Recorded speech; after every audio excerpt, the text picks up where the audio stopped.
This barbaric ritual was so extreme that even ancient Rome's darkest entertainment districts banned it. Yet in Constantinople's hippodrome, it occurred nightly, targeting children as young as 10. Discover how systematic child abuse forged history's most dangerous woman and sparked the massacre of 30,000 people. The practice was known as Leader and the Swan. A naked child would be laid on stage while trained animals performed acts that would shock modern audiences. 80,000 spectators cheered as coins rained down on a little girl's body. This was far more than entertainment. It was legalized trafficking on an industrial scale. The 10-year-old enduring this nightmare would grow into the most powerful woman in the Roman Empire, Theodora. Everything started when her father, the bearkeeper, died. This is how childhood trauma creates monsters who reshape history. When Theodora's father passed away, it triggered one of the most systematic child trafficking operations in ancient history. But to understand how the death of a single man could devastate an entire family, you need to know about the Byzantine political system that controlled every aspect of life. Constantinople in 504 CE was divided by two massive political factions, the Blues and the Greens. These weren't just sports teams. They were political parties, controlling jobs, entertainment, and government positions. Every citizen belonged to one faction, and that allegiance determined the course of their entire life. Acacius, Theodora's father, held a key role in the Green faction as the official bearkeeper, training massive brown bears for combat in the hippodrome before 80,000 screaming spectators. When Acacius suddenly died, his family should have automatically inherited protection and employment. That was the law, but everything went catastrophically wrong. Asterius, the Green faction's dancing master who oversaw entertainment positions, accepted a bribe. Instead of safeguarding Acacius's widow and 3 daughters, he handed the bearkeeper position to another man entirely. With a single corrupt decision, he condemned 3 young girls to the most sophisticated child trafficking network of the ancient world. Theodora's mother faced an impossible choice: watch her daughters starve or hand them over to the brutal system that kept Constantinople's entertainment industry profitable. She chose survival, but the cost was unimaginable. To grasp the horror, know that even ancient Romans who invented gladiator death matches considered Byzantine circus entertainment too extreme for civilized society. What followed would today be considered organized child abuse. In a scene of calculated humiliation, Theodora's mother dressed her 3 daughters as supplicants with laurel wreaths and paraded them before 80,000 spectators in the hippodrome. She was effectively advertising them for intimate services, pleading with the crowd to take pity on these children, now available for the darkest demands of the entertainment industry. The Greens, responsible for this crisis through corruption, turned their backs completely, but the Blues showed mercy, offering work to the stepfather. This moment sealed Theodora's destiny and imprinted a lifelong lesson. She would never forget who abandoned her family and who offered compassion. By age 10, Theodora was performing the most degrading acts imaginable. Leader and the Swan became her specialty, lying naked on stage while trained geese picked barley seeds from her body, thousands of men cheering and tossing coins at a child's naked flesh. Yet the theatrical perversion was only the beginning. The real horror unfolded behind the hippodrome walls, where children as young as 8 were expected to provide intimate services to senators, merchants, and wealthy citizens. Byzantine law treated actresses and performers as equivalent to prostitutes. Physical submission wasn't just expected, it was legally enforced. Consider the psychological toll. A child who should be learning to read and write was instead discovering how men's carnal desires made them powerful, how pain could generate profit, and that her body was her only asset in a world that viewed her as disposable. But Theodora didn't merely survive, she studied. While other children broke under psychological torment, she analyzed the power dynamics. Each performance revealed how senators lost control and dignity over a child's body. She observed wealthy merchants become pathetic, desperate for their preferred entertainment. Every act became a masterclass in human weakness, intimate psychology, and the dark mechanics of desire. The hippodrome became her university, and the curriculum was manipulation through physical exploitation. The bearkeeper's death had created perfect conditions for producing history's most dangerous woman, someone who understood how to weaponize the very carnal appetites men assumed gave them power. And Theodora was about to graduate with deadly honors. For 6 years, Theodora endured the most barbaric practices in the ancient world. Yet while other children were destroyed by systematic abuse, she learned how to destroy the men who believed they owned her. By 16, she was the Hippodrome's most sought-after performer, not just for her body, but for her intelligence. The same senators and merchants who had thrown coins at her naked 10-year-old body now paid top prices for private sessions. They thought they were buying a prostitute. They had no idea they were shaping their own executioner. Then came the opportunity that would turn victim into predator. Hesilas, the Syrian governor of Libya, visited Constantinople seeking entertainment. One of Rome's most powerful provincial governors, he controlled immense wealth and military forces. Seeing Theodora perform, he didn't just want her for a night, he wanted complete possession. The offer was unprecedented: become his personal concubine, live in luxury, and escape the Hippodrome's trafficking forever. For a girl who had spent 6 years exploited by strangers, it seemed like salvation. In Libya, 56 CE, Theodora lived in Hesilas's palace for nearly 4 years. But this wasn't mere luxury, it was her graduate education in intimate manipulation. Here, she discovered that the barbaric practices she had endured could be wielded against the men who thought they controlled her. Hesilas believed he owned her body, but Theodora learned which desires humiliated him, which fantasies he would pay anything to satisfy, and which physical acts undermined his political judgment. Every intimate encounter becomes a lesson in psychological warfare. Yet the most important insight is this: powerful men become utterly helpless when they are physically dependent. Hacabilis, a commander of armies and governor of provinces, turns into a pathetic, desperate figure whenever she controls his access to pleasure. The same dynamic she witnessed as a child. Influential men losing dignity over erotic entertainment now becomes her primary weapon. Then comes a crucial mistake. Theodora begins using her intimate knowledge to sway his political decisions. When Hacabilis realizes his provincial policies are being influenced by his concubine's physical manipulation, he explodes in rage. The scene that follows exposes the grim reality of women's positions in this world. "Get out, you worthless Maine," Hacabilis screams, hurling her belongings into the burning Libyan sand.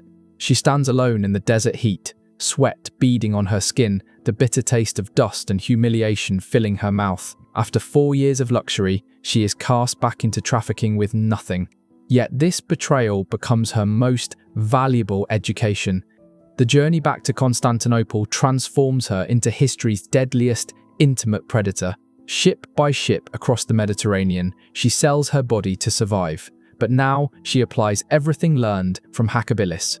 The salt spray stings her face as she systematically undermines every man who believes he is using her. The cramped ship holds reek of unwashed bodies and desperation, but Theodora has learned to thrive here. Each night, in suffocating quarters, she discovers new ways to weaponize physical intimacy.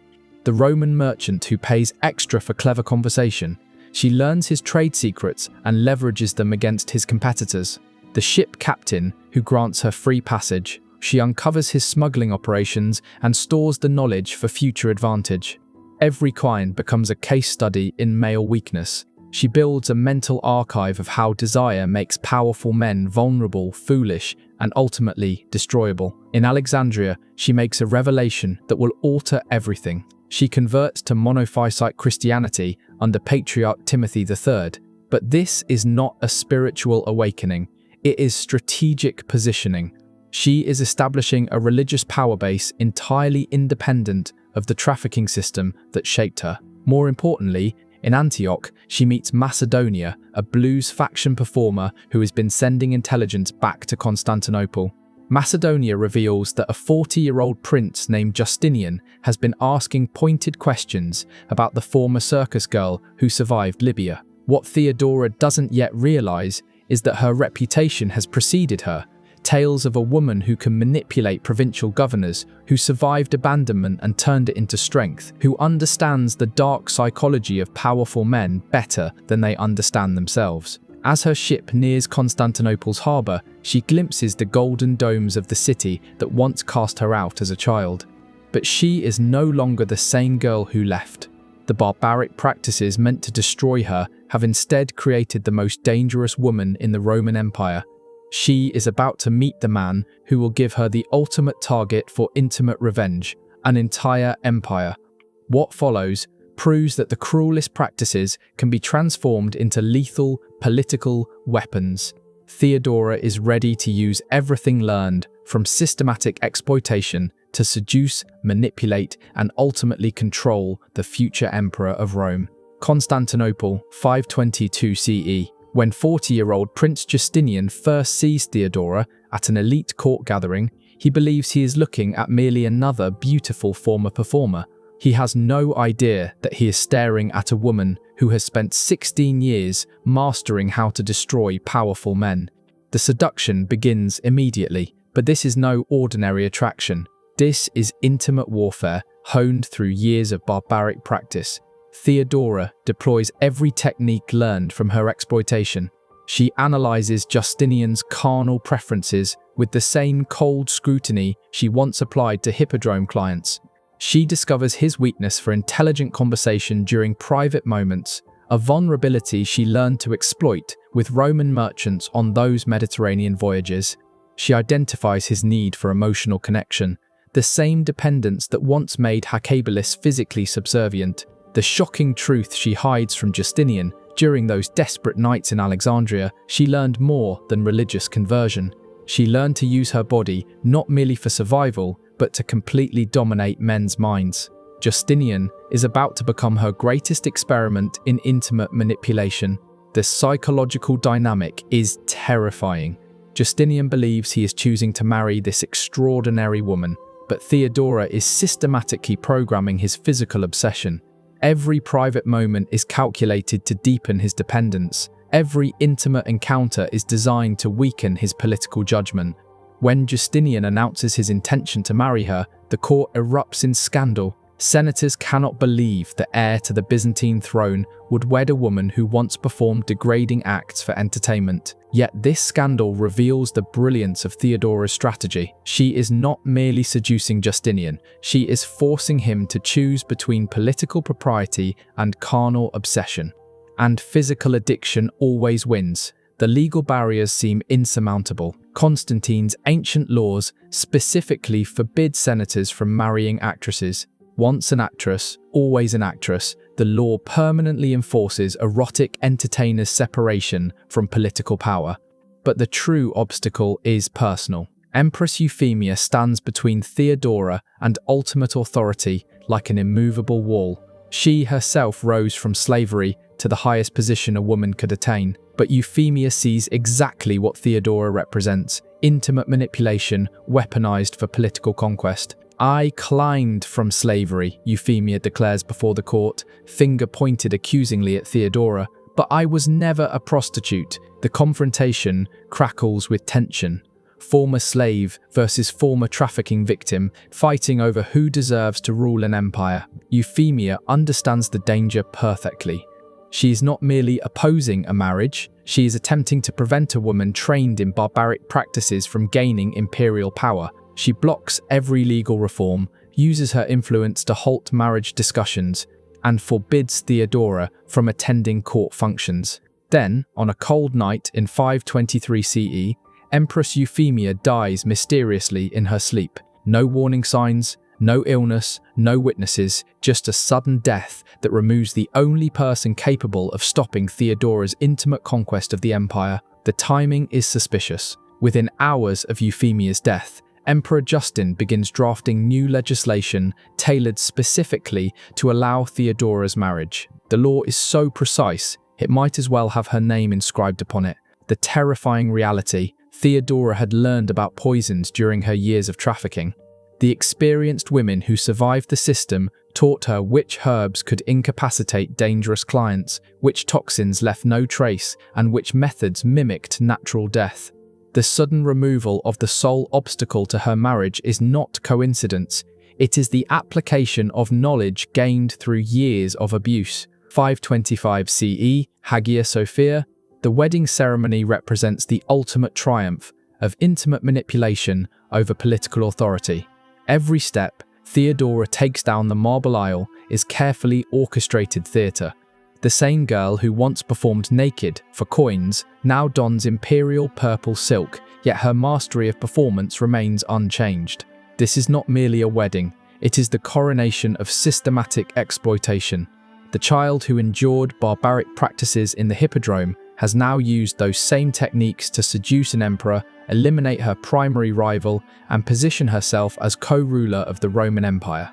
But Theodora's intimate manipulation has produced something even more dangerous than a powerful marriage, a partnership founded on physical obsession where political decisions are influenced by carnal control and where the brutal practices of her past become the governing philosophy of an empire.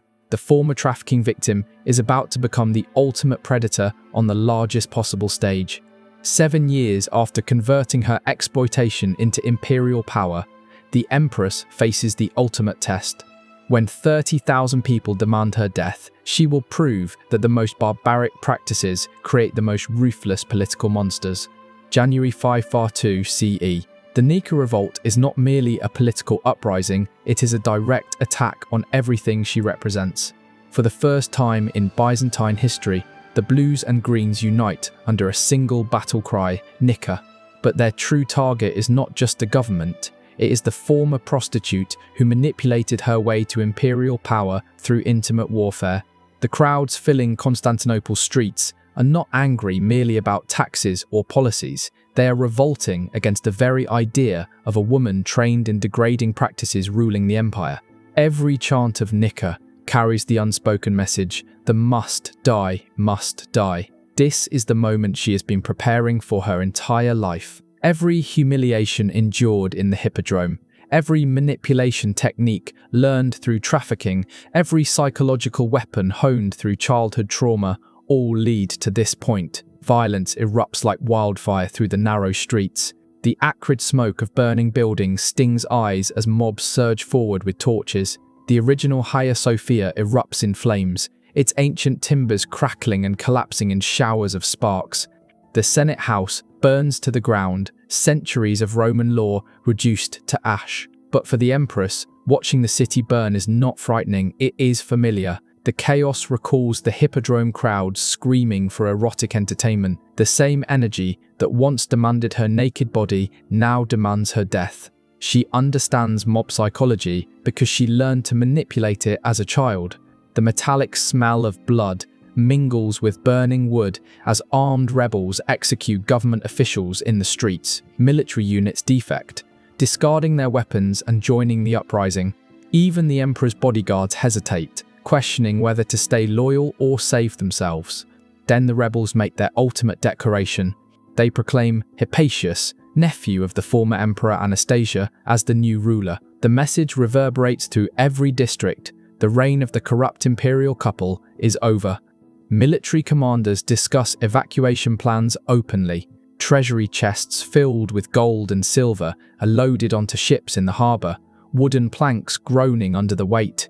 Justinian's closest advisors beg him to flee while escape is still possible, their voices cracking with desperation. Yet they do not understand what they are asking. They are urging Justinian to abandon the woman who has controlled him for 7 years through intimate manipulation, whose physical influence has become the foundation of his political authority. They are asking him to reject everything she represents. Then the Empress rises from her chair, her silk robes rustling through the terrified silence. This is the moment when years of exploitation transform into ultimate political power. The 10-year-old girl who learned to perform for violent crowds is about to give the performance of her life.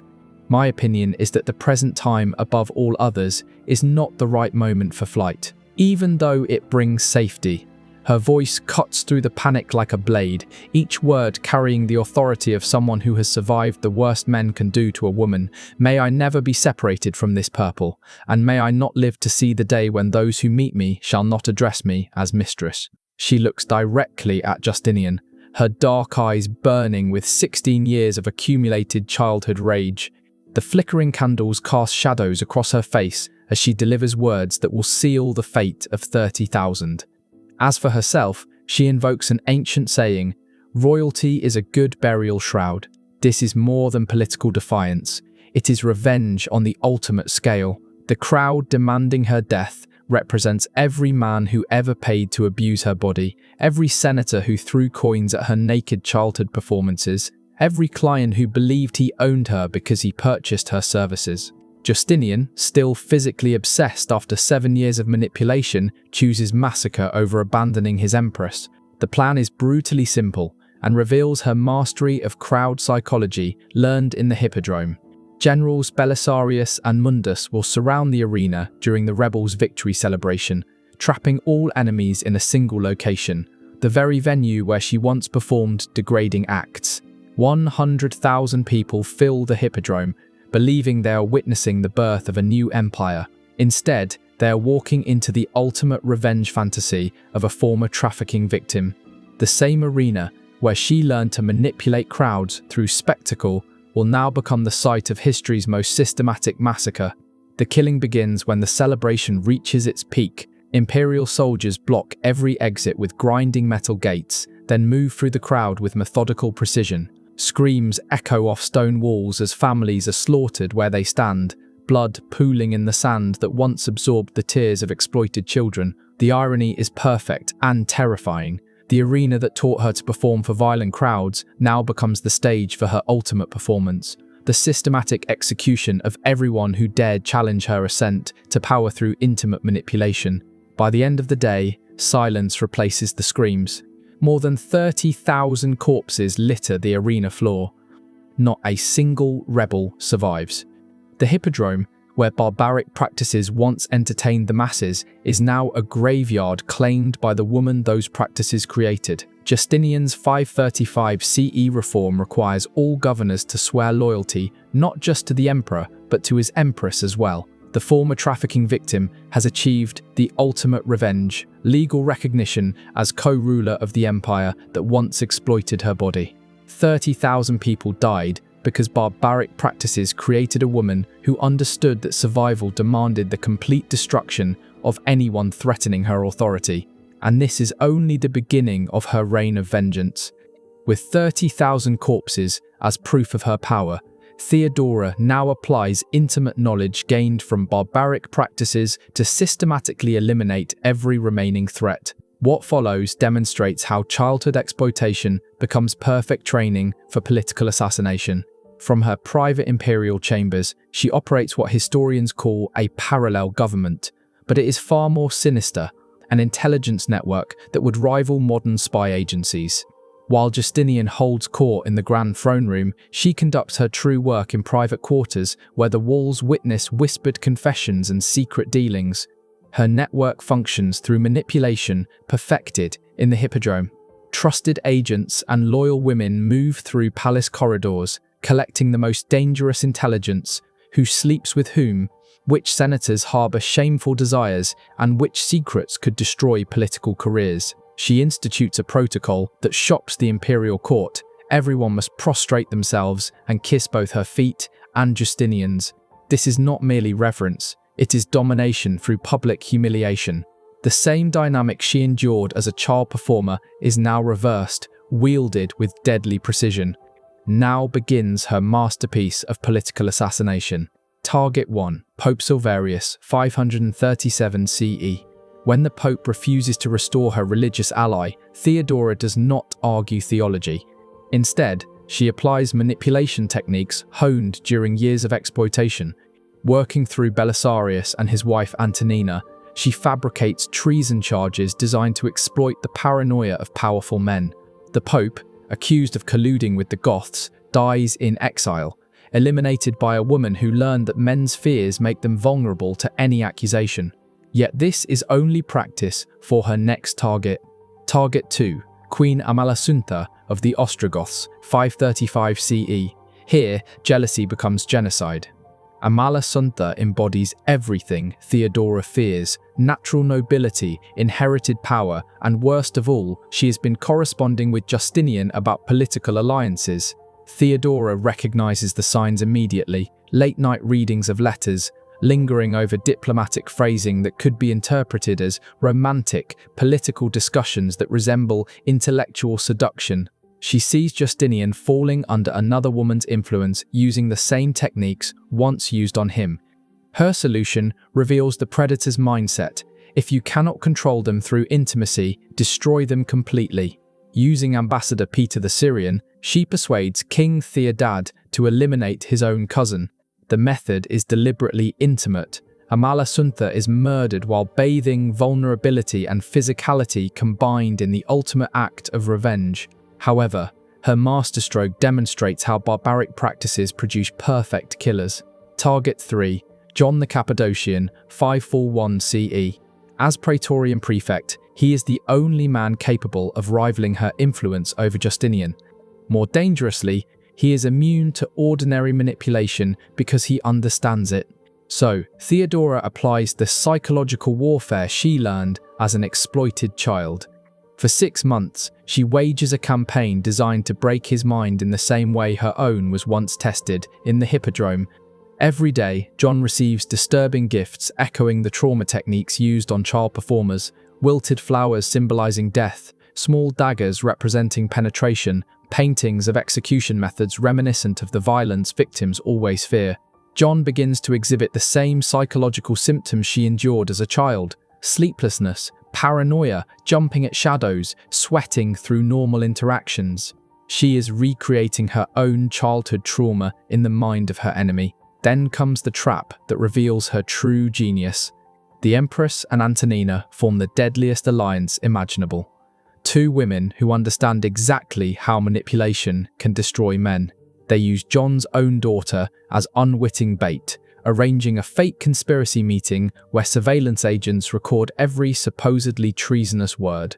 The fall is immediate and total, reducing John from a position of imperial power to begging in the streets of Egypt.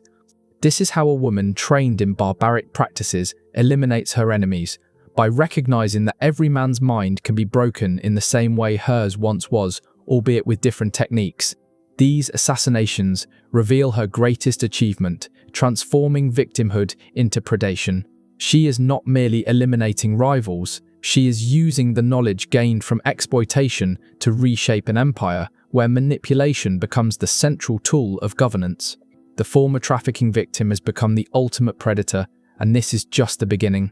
The barbaric practices that created history's deadliest woman continue to influence the world even today. Her ultimate victory was transforming childhood exploitation into laws that would govern human behavior for centuries.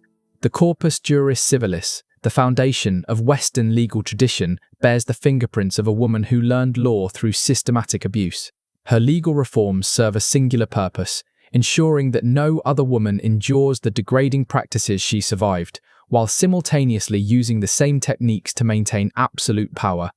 Her anti-prostitution legislation reads like the revenge fantasy of a former trafficking victim. She prohibits forced prostitution, makes it illegal for brothel keepers to prevent women from leaving, and orders the closure of establishments that practice the same exploitation she once endured. At the same time, she establishes the Metanoia convent, requiring former prostitutes to enter religious life, thereby controlling other women's physicality in the same way hers was once controlled. Her marriage and criminal justice reforms reveal a mind that understands intimate violence intimately. She makes rape punishable by death, regardless of social rank, transfers a rapist's property to the victim, and expands women's divorce rights. These are not simply progressive policies, they are the legal codification of revenge by someone who knows precisely how men use physical power to harm women.